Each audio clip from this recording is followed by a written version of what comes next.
All right, guys, so in this episode of What's He Up To in the Shop, well, we got a stripped down Z900RS Cafe.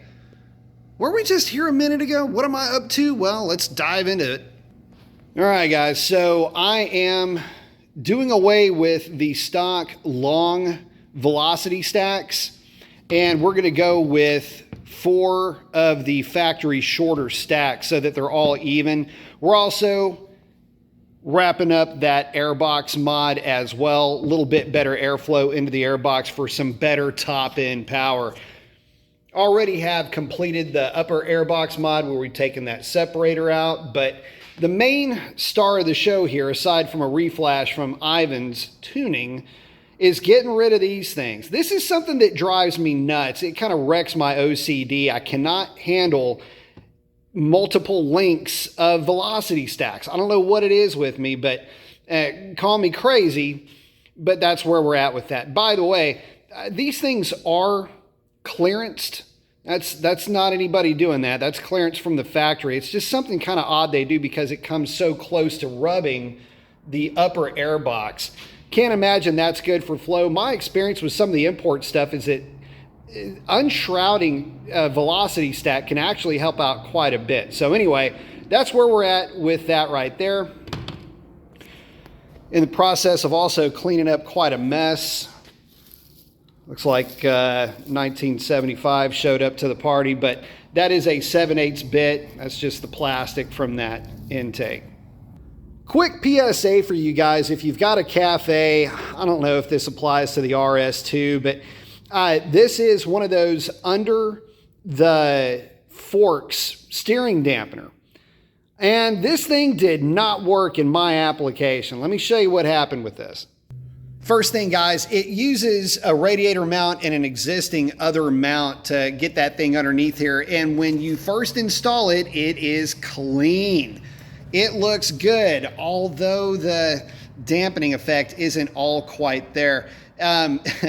You can see that little ouchie right there. I'm gonna have to touch up the radiator protector because, well, for one thing, the bracket hit it when I first started to adjust it for that steering dampener. But here's the thing, long story short, the brake line, the speed sensor line, and all of that will hit the fork bracket that goes on that thing. So unfortunately, as great as it looked at first glance, it won't work, at least for a cafe. Don't know anything about an RS. Unfortunately, it's got to go back and I got to fix that radiator protector, but we gave it a shot. It just did not pan out. All right, guys, so quick top tip while I'm thinking about it. Once you drill the holes, or anytime you're working with anything like this where you're modifying one of these polymer type manifolds, could be a Airbox, whatever it is, make sure that you get in here, clean up any flash that could be left over. I'm using some sandpaper, but you can get in here. I mean, heck, usually with your fingernail, you can just peel that out of there. It's pretty soft. This stuff, you know, it's not a, it's not any kind of a really hard plastic. It's very pliable. So, but you do want to get any rough edges, any sharp edges cleaned up, and also hit this thing with some compressed air because that stuff gets all over the place. Once it starts flying around, it'll get down into your runners. It'll get all over the place. So just be mindful of that. Blast that stuff with some compressed air when you're done to clean it up. Well, while I'm at it, I am going to be removing the ECU located right, but before I do all that, you ever wonder what the secondary throttle plates look like or what they do? What are those noises whenever you kick the key on? Well, I'm going to show you. Whenever you kick the key on, those valves, the butterflies right there, they're going to go through a self-check. They're going to zero out. And then, there you go. Just kick the key on. You heard them do their little self-check, and when you kill the ignition, they'll do that.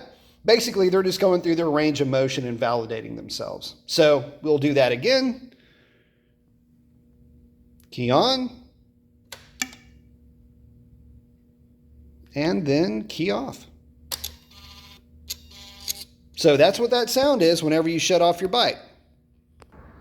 All right, guys, so that pretty much wraps up the tour of the mods. The whole point of this is, well, for me anyway, I want to get the most out of this bike that I can without cracking a seal on this thing. In other words, stock camshafts, not trying to get into the engine, but I do want to at least get the most out of this thing that I can for the type of riding that I like to do. I know a lot of guys, they prefer to leave their bike stock. I'm really not like that. And there are some areas with this motorcycle that I feel can seriously be improved upon. So with everything that I've done to it, plus that 16-tooth front sprocket, this bike is going to be a lot smoother. It's going to make considerably more power than stock.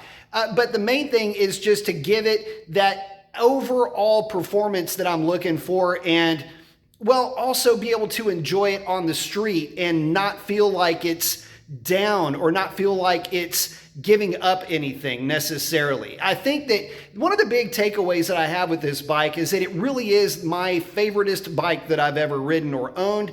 But again, you know how we are, guys. We can't leave anything stock for very long. And now it's even more my favoriteest bike that I've ever owned. And it will be even more so once this whole project gets wrapped up. Can't wait to give you guys the results. And with that, I'm going to wrap it up. Y'all have a great one. Adios.